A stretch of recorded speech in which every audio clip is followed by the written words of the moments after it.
When I sensed that there was this brewing attraction between Anthony and I, nadala ako sa emotions ko. And I knew that was wrong. I came clean right away. I told my ex everything, and I admitted things to him, and then we broke up.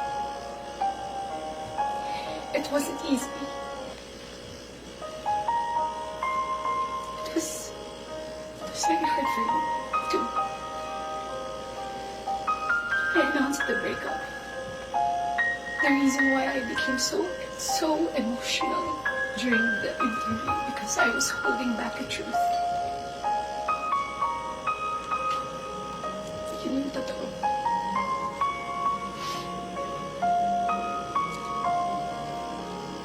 I wasn't really able to simmer down. I wasn't able to reflect on what had happened.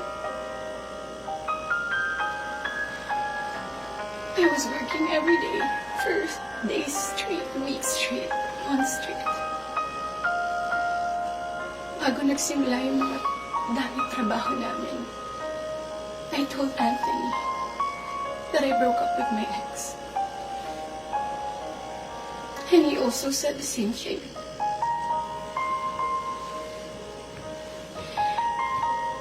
Mind you, I was in a very lonely place. I was so lonely. And I was so vulnerable at that time. Like everybody, makaka-break lang. You would be so vulnerable. I was working every day. At sa lahat ng trabaho na yun, kasama ko si Anthony. Aaminin ko, sa araw-araw na pagtatrabaho namin, nahulog din yung loob ko. He would be very sweet to me. He would be such a gentleman to me. He would say things to me. He would tease me on the side in front of other people. He would tell all the people who were close to me that he was single. So, I was confident to act a certain way around him on the set. Because in the eyes of the people there, we were both single.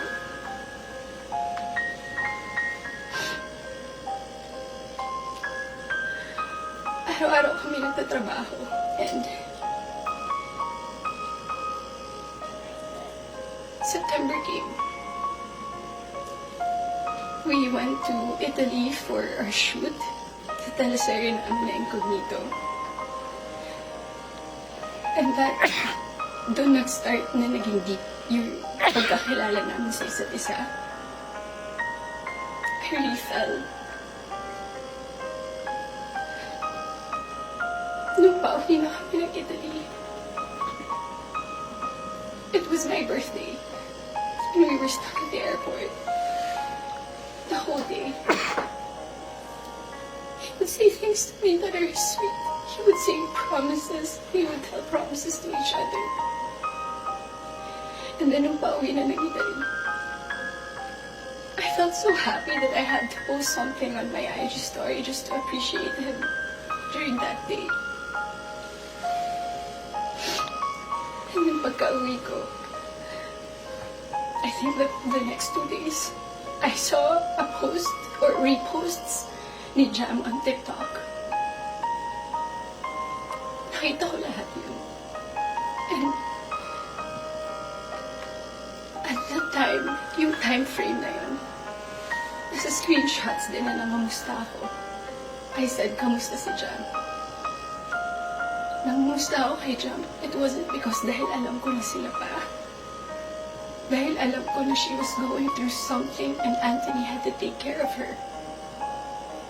But at that time, nagtatabaho pa rin kami and he would still be the same way to me.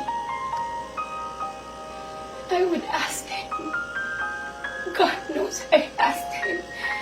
Nagkabalikan ba kayo? He said no. Did you still love her? He said no. He would say things na ako yung gusto niya and all. I really asked him so many times. And then the first wave of fashion on TikTok,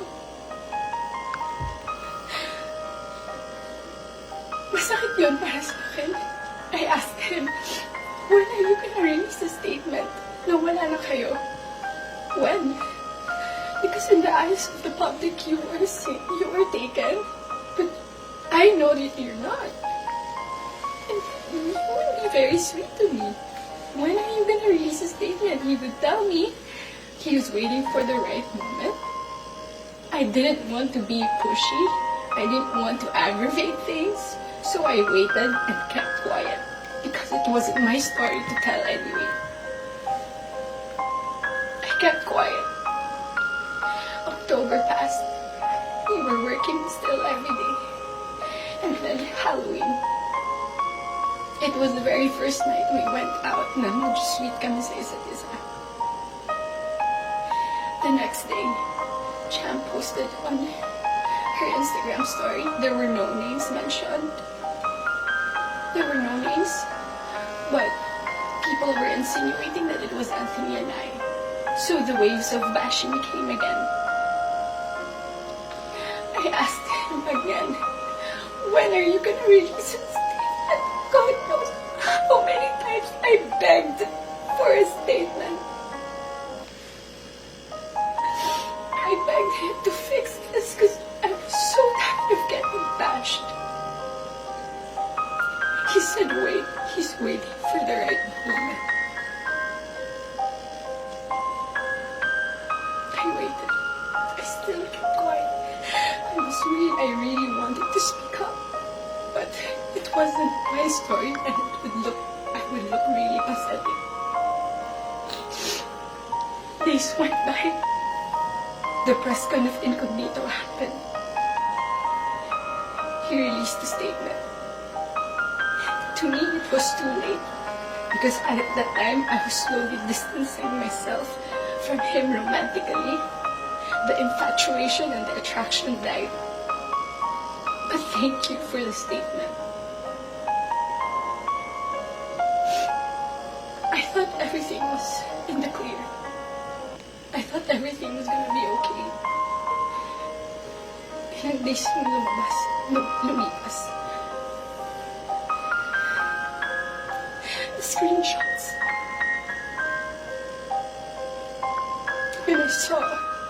When I read it, it was 10 p.m. on a Tuesday night. When I read it, I was gutted. I was shocked. I'm truly embarrassed. Dahil nakita ng tao lahat yun without my consent. Against my will. I read the screenshots over and over and over again. Ang pinaka-na-shock ako dun, I read it. It was the perfect narrative. That there was this other woman. That there was this apologetic boyfriend. And the avoidant boyfriend towards the other woman. And the scorned woman. That's the narrative. That's her side of the story. And there's nothing wrong with that. But this is my side. This is my side. And I've been reading those screenshots. Doon ko napagtagpi-tagpi lahat. Na kaya pala hindi siya makapag-release ng statement. Dahil sila pa pala this whole entire time. I didn't know. I was in the dark. I didn't know. I had no idea. God knows. Ilang beses ako nagtanong. Ilang beses ako nanghingi ng statement. Doon ko rin na-realize bakit ganun yung reactions ni Jam. Now I get her. I get her pain. I get her wrath. I get her anger. Kaya pala ganun. Because she was clueless about everything. I was clueless about everything. We both believed kung anong mga nasabi sa akin.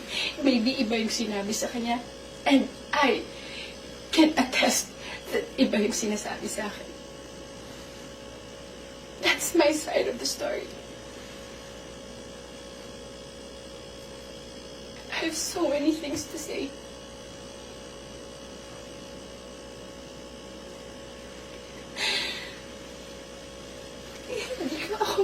naman, papahinga pala ako ganito sa buhay ko. So to the public, I am sorry that you got to see that very intimate side of me. Ganun talaga ako pag nagbigay ng pagmamahal. It was supposed to be private. It was supposed to be a private, intimate thing.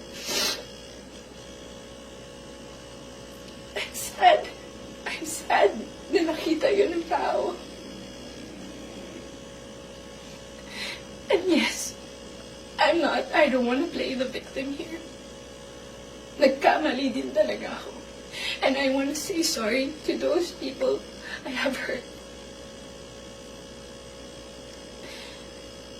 I reached out to Jam last November. I did not get a reply.